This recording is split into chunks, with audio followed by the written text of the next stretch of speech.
ปีพุทธศาสนา2568ว่าปีใต้2589นี้ปีก็จะเอง386คู่ปีเขตวันที่10เดือนเอพฤลปี2025เดินหาขึ้นมาวันละอยู่13คำในข่าวยาม4 โมงต่อถึง6 โมงในปางสร้างตือกรรมตารางอนัตตาวิปัสสนาภาวนาหานยอดธรรมอนัตตาออกกรรมทุนสังเอิงกาดกูเสเวงเจ้าตรงเจตอนจนปีเมืองไตปอจันในก็เขาที่ไรมาสับแรงลายสร้างตือกรรมอนัตตาวิปัสสนาตอนดังสุดในก็เขานั่งคางกายสุดขาขวาทับต่างขาซ้ายก็เลยอันนั้นขาซ้ายทับต่างขาขวาก็เลยมือ2 ขอนต่างไว้เหนือตักเปี้ยวไว้ตัวซื่อๆอีมีเคียงอีมียันน่ะเพราะอย่างในที่เขารับหูเนื้อเปิดเรื่องยานปียารับตาเนื้อเปิดได้ยานอยากตัวดีมันนอนอาศัยเตียนเฮาหูนั่นอันไรเสียนอันในเตียนมันพุทธบอกเกิดขึ้นเป็นมานั่นในเกาะเฮาหมอวางเป็นอนัตตาก่อนดังเฮาไปหันเจ็บไปหันทุกข์าไปปองเสียงแรงใส่เหนืออนัตตาในเกาะเคยดีลมเคยใจเขาออกหอนตังใจเขายาวเคยใจออกยาวเคยใจเขาลึกเคยใจออกลึกเขาในก็เขาวนว่าเกิดก็ออกมาเยี่ยวในก็เขาวนว่าตายเขาในก็วนว่าเป็นออกในก็วนว่าลูกว่างในก็วนว่าเกิดแบบในก็วนว่าตายในอันเสว่าเขาตัวออกไปหลายจะตัวลมเคยใจต่อถึงพระสุดถึงใจตัวอย่างในเขามีหยาดตั้งหันจือใจตั้งวนจือใจก็เพื่อเขามีลองตั้งหันทิศหยุ่มทิศวนทิศด้วยว่าขันฐานที่กดต่อไปตินในเป็นของเขาเนี่ยเพราะนั้นอ่ะพ่นปีพ่นเดินพ่นวันมาต่อถึงท้องยามมาเหลียวในต้องเป็นของเขาเตี้ยวห้าเนี่ยสองวันมันหันง่ายหันไพ่หันไว้นั่นเขียนลมเคยใจนั่นเขาเย่าอย่าไปออกแลในกล่อมว่าอะไรออกเหี้ยวอย่าไปเข้าขึ้นดูในกล่อมว่าเลยป้องเหี้ยวอย่าไปเวียบเลยในกล่อมว่าเลยเวียบเหี้ยวอย่าป้องขึ้นดูในกล่อมว่าเลยทีเดียมันเท่าย่ำอุปเปิงเลยเพราะมันเป็นของเท่าเตะเท่าถูกที่อุปเปิงเลยเพราะว่ามันเข้าเหี้ยวนี่มันออกขึ้นก็หัวดีตายออกเหี้ยวเข้าขึ้นก็หัวดีตายป้องเหี้ยวเวียบขึ้นก็หัวดีตายก็ตายเหี้ยวก็เกิดเหี้ยวก็ตายเดือเซเกิดตายในอัมเมียนเลยก็วันนั้นมีอะไรเดียนเท่าอุเปิงพองอำที่สังไรเมื่อหนังวุนคำพุทธาคำพระเป็นสาวพอไว้ในเสจตรานั้นทุกขาเสจสมุทัยเสจมรรคเสจนิโรธาเสจทุกขาเดียนมันมีเตด้วยการมันมีเตเสตาในก็อันที่เหตุมันเป็นทุกขาในเป็นสังตัวสมุทัยเสจเส้นตั้งแต่ดินรับเหตุทางเอาจ้องทุกขาได้นั่นเป็นเห็นมากาเสจก็เหตุทางเอาจ้องทุกขานั้นรับไหวเย้าในก็บนอาโจเกิดขึ้นมาในห้องว่านิโรธาเสจก็ป่องก้ามใต้เฮาในก็หาหันอย่าก็แต้พอดหาหันตัดถึงเนี่ยเพื่อในจังหวะป้อห้อมผู้ลองมันเฮาหลงมาหาป้อหาเย้าในก็หลุดเลยหันป้อหันเย้าในเลยเอาออกก็ออกอะไรตัดออกแล้วเนี่ยก็มันดีถึงกันเดียวเนี่ยอันหาเนี่ยเป็นทุกขาเสจอันหันนั่นเป็นสมุทัยเสจอันตัดนั่นเป็นมรรคเสจอันถึงกันนั่นเป็นนิโรธาเสจหาอนัตตาหันอนัตตาตัดเหตุเงาอจองทุกขาของว่าตัดอัตตาถึงกับดีเป็นอมตะเพราะว่านั้นเนี่ยพอเขาพอใครพ้นทุกข้าเนี่ยพอห้อมหู้ลองทุกข้าก็ห้อมพ้นนั่นก็เบอร์นังเขาติเลยมาเห็นหู้ทุกข้าพอเห็นหู้นำเย้าเนี่ยก็เบอร์สองในทุกข้าก็ในถึงที่หาสาวหาเหตุหาเขามัน ก็หันเหตุทางเงามันยาวเนี่ยก็เอาออกก็ออกพาออกวางเปลี่ยนพอวางเป็นไรพาเป็นไรการเป็นไรยาวเนี่ยก็ถึงอันนี้คอนได้เฮ็ดเต้ๆนั่นเพราะนั้นเนี่ยมันทุกข้าลองสังหลานเนี่ยทุกข้านี่มันมีอยู่หลายทุกข้าพอยอแก็บเต้ๆก็ทุกข้าโตทุกข้าใจทุกข้าลองโตเลยลองใจทุกข้าลองขันธาหาเปิงทุกข้าตัวยังตั้งแต่จาติก็เป็นทุกข้าจาราก็เป็นทุกข้าญาติก็เป็นทุกข้ามารณะเนี่ยก็เป็นทุกข้าอันนี้ห้องทุกข้าตัวทุกข้าใจในปิเยหิวิปโยโกทุกขมากโกอปิเยหิสัมปโยโกทุกขมากโกอันเฮาหักเฮามักเฮาเสริงนั่นในสำในผาดยานผาดไกผาดดีกว่าผาดตายนี่ก็เป็นทุกข้าในพระทุกข้าใจถ้าในอยู่สามหิมอมบนเตียนห้อมพอหักพอมักพอเสริงนี่ก็เป็นทุกข้าในก็ห้องทุกข้าใจทุกข้าอันเตียเฮาได้ตัวทบจากที่ทุกขาเกิดขึ้นมาในข้าวตัง8 เดือน9 เดือนนั่นอันอยู่ในต้องนั่นเข้าวันทุกขาอันในเข้าวันทุกขาโตถึงที่เกิดออกมาวันหนึ่งอย่างนี้ก็โจดีความไรก็ไม่ง่ายอีว่าเอียวอ่ะเช่นไหนผมจังบอกในไผ่ก็การเลยนอนเตียงนั่งเตียงพอหรือเสียหายเป็นสิ่งที่หู้ก็ในบอกใครอยากมาต้องไม่มาเนี่ยก็เหลือเสียหรือให้ติดลาดว่าใครอยากนมก็มจังลาดไปรู้มาตึงเด็กพอให้มาสิ่งที่หู้เอามันอยากนมไม่เอาสิ่งที่เอาปันกินนั่นก็จะดีเพื่อความอะไรก็ง่ายๆเนี่ยอันห่อทุกข้าตัวนั่นก็จะดีเพื่อการอะไรเนี่ยก็ง่ายๆเพื่อการเนี่ยเนี่ยก็จะดีเพื่อไปอะไรนั่นเพื่อยางเพื่อไปอะไรเนี่ยก็ง่ายๆเพื่อยางเพื่อไปแล้วเนี่ยก็จะดีเพื่ออุบอะไรนั่นเนี่ยก็ง่ายๆก็ได้ถึงดีก็ใหญ่มาร้อยๆใน1 ปี2 ปี3 ปี4 ปี5 ปีขึ้นเป็น10 ปีมาเนี่ยเป็น20 ปีมานี่ก็ทุกข้ามันหนังตึกอ่อนพอเป็นบ่าวเป็นสาวมากก็ทุกข้ามันหวังมันสาวพอเตะหน้าหอต่อเฮิรนมาเนี่ยก็ทุกข้ามันหนังเตะหน้าหอต่อเฮิรนมันใจก็เหลียวนะพอสั่งหน้าเฮิรนมาก็เมื่อก็เหลียวอยู่ซื่อเศร้าซื่อก็พอมีลองตั้งไม่ใจก็คือก็เมื่อก็เหลียวกันเนาะจอมเมจอมหูซื่อก็มันไงเพื่อพอเตะหน้าหอต่อเฮิรนมาเนี่ยอะไรมันเป็นไรซบไรก่อมาอ่ะผมเฮ็ดก่อมไรมีหลุมมีล่างมากก็ไม่ได้คัดใจเลยนั่นทั้งคุณพรปอเมที่ได้ตอกที่ได้จ้อยแถมปันดุกซื้อเนี่ยเมื่ออันดุกไปใหญ่โดยเลยจ้อยเลี้ยงหลูลุ่มลาอยู่ในต้องออกมาต่อถึงก็ยังไรไปได้อุบไรลัดได้จ้อยเลยต่อถึงป้อเห็นดีเห็นไรนั่นคือป้อดิมีวิญญาตั้งหูตั้งหมอไรแต่ถึงติ่มไปเป้โตเนี่ยแต่หน้าหอต่อเฮิรนมาเนี่ยก็จ้อยเขาว่ากับในเมืองเขานั่นเนี่ยเลยจ้อยต่อถึงป้อถึงพังนะพอเมืองดอกวันเดพอป่นอาซักยาขอบนก็ปล่อยแต่ในปุ่นพรพอเมตีไรจอยแถมแห้งลูกซื้อตีไรปันแห้งซื้อว่าเสียลูกเวทตัวในซ้ำตีไรตอบกลุ่มเกี้ยจูพอเมซื้อเนี่ยในก็มันมีในมังกร38พอเมตาดีจอยกำแถมแห้งลูกลางเย้าก็ลูกลางนางเมเนี่ยเย้าก็ลูกลางนางเมนั่นซ้ำตีไรด้วยหลูลุ่มลาพอเมซื้อเนี่ยถึงตีใหญ่เป้ตัวเป้สังตีได้รู้ลุ่มล่าหยุ่มดีกินบานมาเนี่ยก็ตีได้ตัวรู้เลยเอาก็หาหมอหาสาวบุญห้าก็หาเปียนั่นคือเขาตีอยู่ดีตีได้ใจได้สอยนั่นในสังในตีได้ปัดโผลุ่มล่าไปดูเดี๋ยวลุ่มล่าผมไม่เฮาอันนี้เฮาลองตั้งการโกน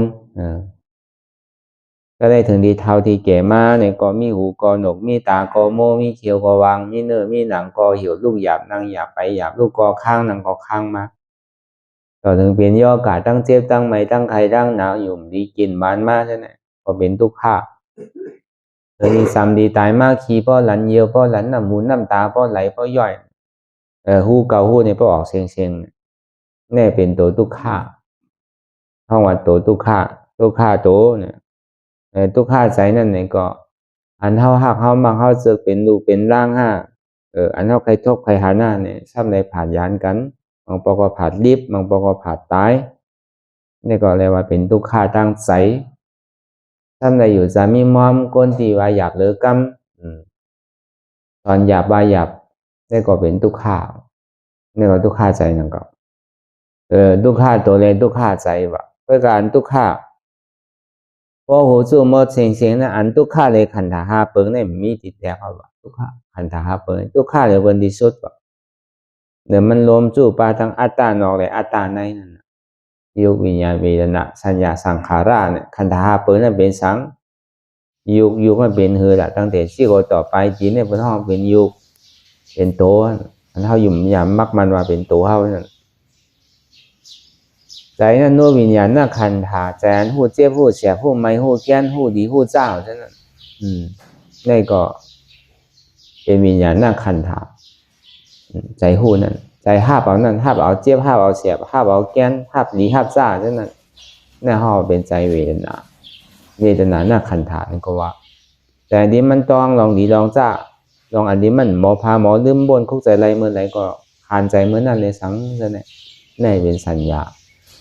สังขาราเนี่ยวนอันนึงยาวอันนึงสืบอันนึงยาวอันนึงมีเมื่อยาวเมื่อสุดเมื่อเสียง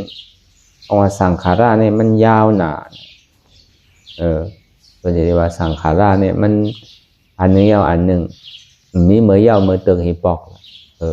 เป็นจะที่ห้องว่าอันนันตาสังขาระมีเมื่อยาวเมื่อสุดเมื่อเสียงหิปอกมันลูกที่ไหลมาในสังขาราเนี่ยลูกที่อวิชชาพอเบอร์ทำมีอ่ำหันทำใจอ่ำหูอวิชชาทำเกิดขึ้นมาไรซื่อเพราะว่ายังตึงมีอาสาวะอยู่ก็ตึงมีอวิชชาเพราะเมื่อไรอาสาวะหมดสุดสิ่งเกียงหายก็ยังอวิชชานี่จะขึ้นแก่แต่ที่ให้อาสาวะหมดสุดสิ่งเกียงหายก่อนนั้นอาสาวะทำนี้ซื่อละกาโมฆะภาวะคะมีโมฆะอวิชชาโมฆะก็อาสาวะลงสีเมนั่นที่ไรเหตุการณ์นั้นไรเนี่ยเนื่องที่ไรเหตุการณ์ภาวนากิจจะเมื่อไปหู้นั่นเองก็ที่ได้เป็นสุดด้าไม่ยันเนี่ยที่ได้ถอมือเข้าใจดีเอาอิดเย้าก็สร้างถึงกำน้ำแต่ที่เฮ็ด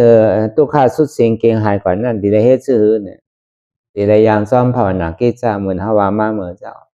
ดองตั้งเกิดตั้งเท้าตั้งเป็นตั้งตายเนี่ยไม่เป็นตัวทุกข้าเพราะว่ายังตื่นดีมีดองตั้งเกิดตั้งเท้าตั้งเป็นตั้งตายอยู่เนี่ยตั้งดีทุกข้าวจริง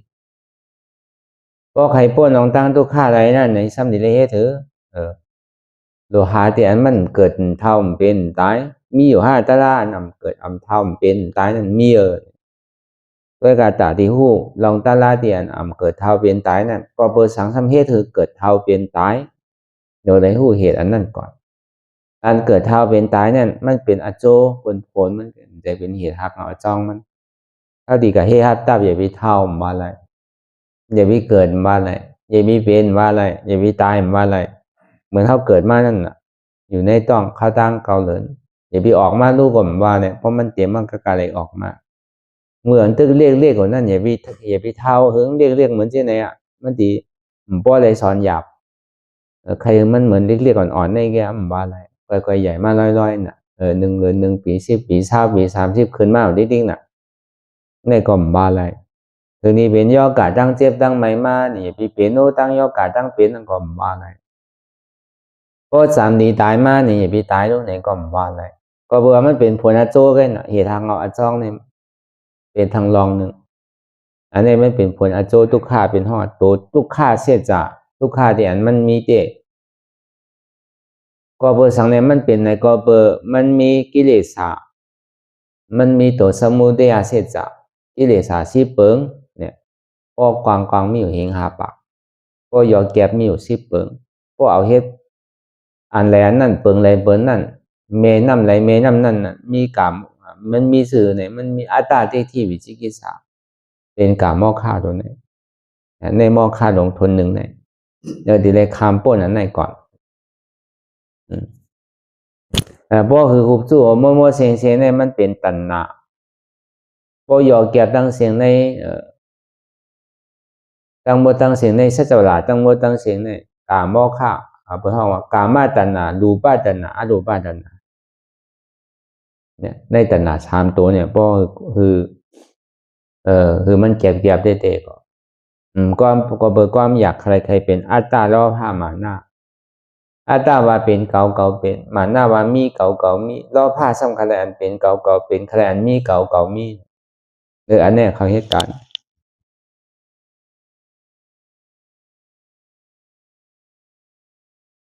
ซ้ำในได้เหตุชื่อเนี่ย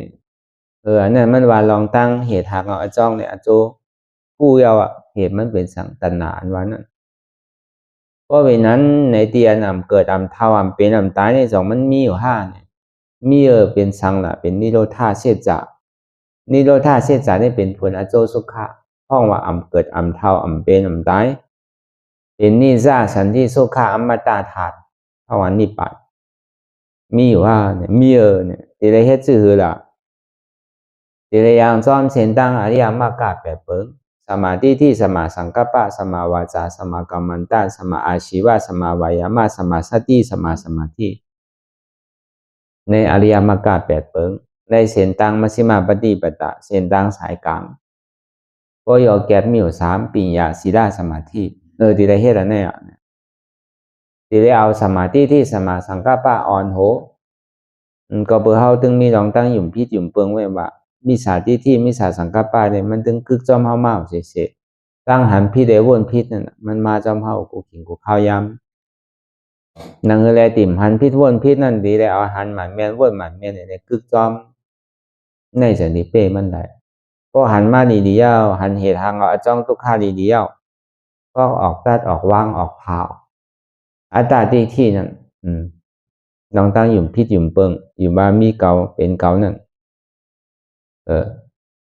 อัตตาว่าเป็นเก่าเป็นหมันหน้าว่ามีเก่ามีน่ะรอผ้าซ้ำคะแนนเป็นเก่าเป็นคะแนนมีเก่ามีน่ะอันได้ทีแล้วเอาออก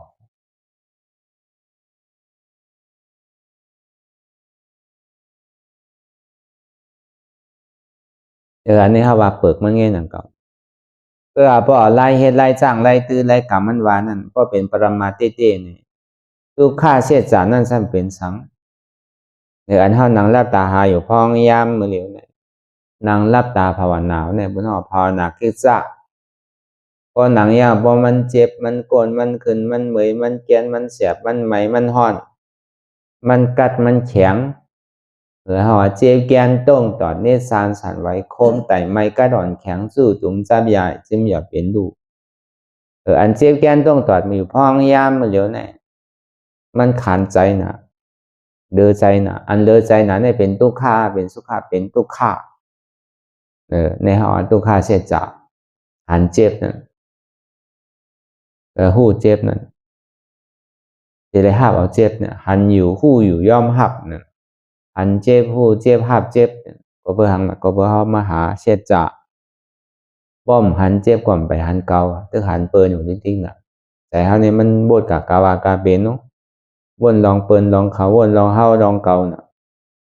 กำกว่าวนตั้งหลังเนี่ยกำกว่าวนกว่าตั้งนายกำปอยก่อมวนสังเนี่ยกำก่อยวนกับกาวากาเป็นเนี่ยทุ่งจามของใจนี่มันเป็นยังไงตั้งหลังพ้นมานั่นนี่ก็เหมือนหนังพ้นตายแกตั้งนานนั่นนี่ก็เหมือนหนังพ้นนอนรับเตียนวนสังลานั่นนี่ก็เหมือนหนังพ้นตาบอดเตียนมันพ่วงผิวกาวากาเป็นเนี่ยย่อมเบอร์สังย่อมเบอร์วาใสเนี่ยก็มันใจของเฮาเนี่ยมันเป็นอนัตตาเนี่ยก็ในพอมันมาตีตัวเฮาเนี่ยก็ใจผิวเนี่ยมันดีกึดแบบมันดีหันเจ็บหันแฉกหันไม่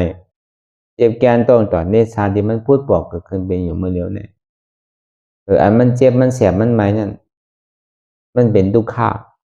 พอมันหันเจ็บหันแฉกหันไม่มันนั่นมันจังกับหันเปิ้นมันหันเกาดีๆขาเกาหูเกายาวเกาโกนเกาต้องเกามันหันเกาใจเกาเจ็บเกานั่นอันเกาเนี่ยนะมันเป็นอัตตาเป็นอจองทุกขะอันเจ็บเนี่ยเป็นอโจทุกขะเป็นผลของทุกขะโอวะขาว่ะมือว่ะโตว่ะโกนว่ะ อันเฮามักมันหันผิดไว้ว่าเป็นหัวเป็นขาเป็นมือเป็นตัวเป็นต้องเป็นใจเป็นเจียนนั่นเป็นตัวสมุทัยเสจะเป็นเหตุทุกขะเป็นเหตุหักเงาอจ้องทุกขะอันเจ็บแก่นต้องตอดเนสานสันไว้คมไตนี่เป็นผลของอโจทุกขะเนี่ยมันกึกซ้อมกันอจ้องเนี่ยอโจอจ้องนั่นเป็นทางน่ะสมุทัยเสจะอโจมันเป็นทางน่ะทุกขะเสจะอจ้องทุกขะและอโจทุกขะกึกกันก่อนดีๆซ้ำดีไรเฮ็ดเธอล่ะเอาอจ้องมันออกแต่ที่เอาอจ้องมันออกในที่เอาในหันที่ได้สาหาเหตุหักเอามันอันภาวนาคิดซ่าในหันเก่าหันเจ็บหันเจ็บหันเจ็บหันเฉียบหันไม่หันแก้นหันทุกข้าแต่สนาคิดซ่านั่นสาหาเหตุหักเอามันเนี่ยโอ้อันนี้เธอเจ็บแก้นตรงตัวนี้ฉันก็เพื่อเขายุ่มว่ามีเก่ามีหัวเก่าขาเก่ามีมือเก่าตัวเก่ามีใจเก่าเจ็บเก่า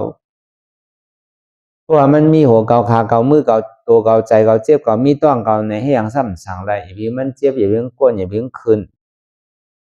มันเฮ็ดไรมันสั่งไรก็เปิดป้อมสั่งไรนะมั่นใจเก่าอันนั้นพออยู่มาเป็นเก่าอันมันในหนูสั่งไรหนูคือมันกึดไรอันเจ็บอันก้นคืนเนี่ยก็เบิ่มหึงกึดไรในสองอันมั่นใจเก่าหัวเก่าขาเก่ามือเก่าตัวเก่าก้นเก่าต้องเก่าใจเก่าเจ็บเก่านะอันนั้นอ่ะเป็นตัวกิเลสเป็นตัวอัตตาเป็นตัวสมุทัยเสจะดีเลยเฮ็ดจือก็ออกละเอามากาเสจะมากาเสจะเปลี่ยนละปหานากิจจะตาดีภาวังภาสัตตัดแปดอัตตานั้นเป็นอนัตตาอนัตตาในวางแปดอัตตาอัตตาสัมมาเป็นโหเก่าขาเก่ามือเก่าตัวเก่าใจเก่าเจ็บเก่าโกนเก่าต้องเก่าอนัตตาสัมมาใจโหเก่าใจขาเก่าใจมือเก่าใจตัวเก่าใจเก่าใจเจ็บเก่ามันเป็นอนัตตาในพุทธภาวนาพุทธว่าปหานากิจจะก็เฮ็ดที่ไหนกว่าดีด้วยนั่นก็มันมาดีตัวนี่ก็คือเฮาฮัดจุนโตมาดีใจนี่ก็ฮัดจุนใจมาดีเจ็บก็ฮัดจุนเจ็บมาดีเก่าฮัดจุนเก่าเพราะนางว่าอันเจ็บเนี่ยมันดิเรียนเหลวจำตัวเฮาเนี่ยเฮาคือเฮาฮัดจุนมันใจตัวเก่าอนัตตาจริงๆพอมันมาดีใจนี่ก็บ่มันเจ็บแล้วมันดิส่งมาดีใจด้วยใจเนี่ยอยู่หยาบขึ้นขั้นขานใจจ้าใจอ่ำดีมันดิปอมาน่ะใจนี้มันห้าผมมือเดียวก็มันใจเก่าเนี่ยก็ในเจ็บกว่าเสียงมันต้องว่าใจเวทนาอันเจ็บเนี่ยก็มันใจเก่าเนี่ยเก่าเนี่ยเจ็บเก่าเนี่ยก็มีเจ็บเนี่ยก็มีเนี่ยก็ถึงพอเจ็บอ่ะต้องว่าจุนโตจุนใจจุนเจ็บจุนเก่าพอหาที่ที่ไหนดีๆแล้วในห้องว่าเป็นปหานากิจจะ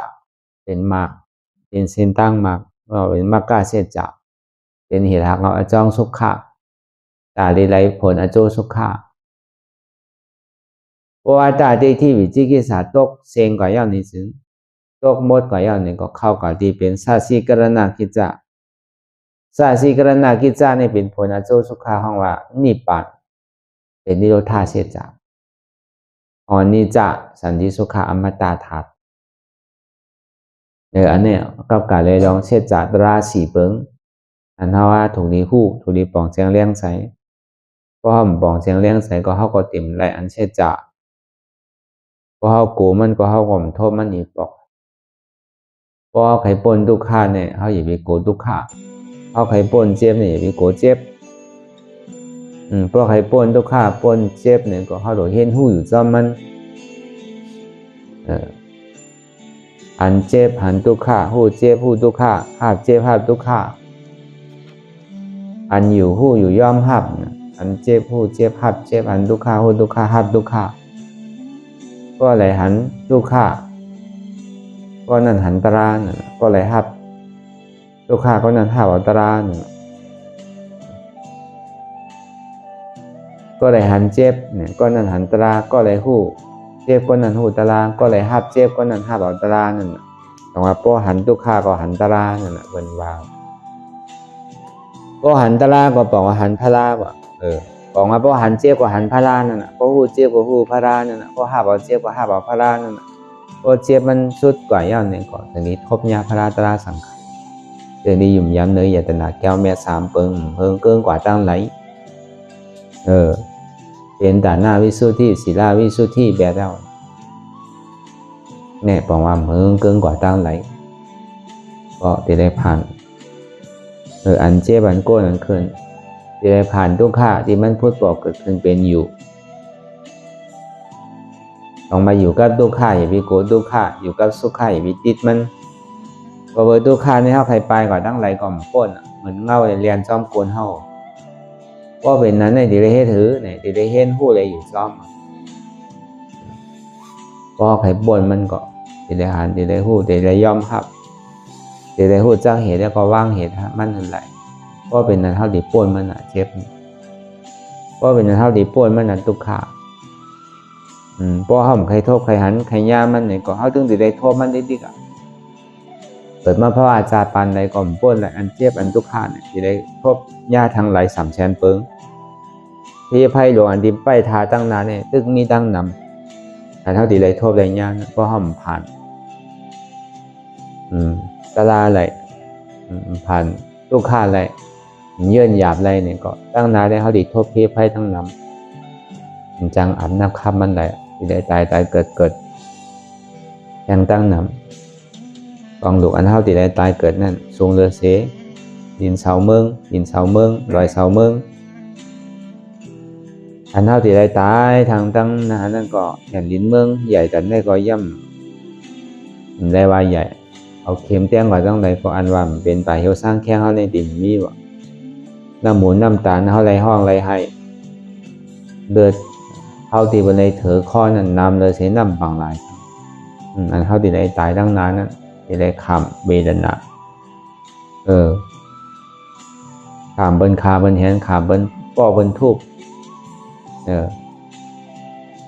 ขามเบิ้นตัดหัวตัดคอนั่นตั้งนานเลยอิ่มจังอันนับคาบันไดก็เบิ้นมันนำป้นทีน่ะเพราะวันนั้นพอเขาผ่านพ้นในวันในอะไรเนี่ยเขาติ่มได้ขามลองอันตั้งวามาทั้งสิ่งพอเขาขามไว้เยื่อนไว้เฮ็ดไว้มือตึกเปลี่ยนตึกนี้อยู่ในเนี่ยก็เขาก็ดีพ้นมันไหลแล้วก็วันนั้นเนี่ยก็เอาหยาบยาววนยาวขยำอยากปีว่าไพ่ปีว่าเทิงน่ะอันหันก็เรียนวนก็หลีหึงก็เปลี่ยนเก่งกันวนต่อถึงเจ็บนั่นพอสุดวนต่อถึงทุกข์พอสุดตัดต่อถึงอัตตาพอตกพุทธขาดกว่าอะไรที่มันพูดบอกเกิดขึ้นเป็นมานั่นนี่ก็เราหมอว่าเป็นอนัตตาไหล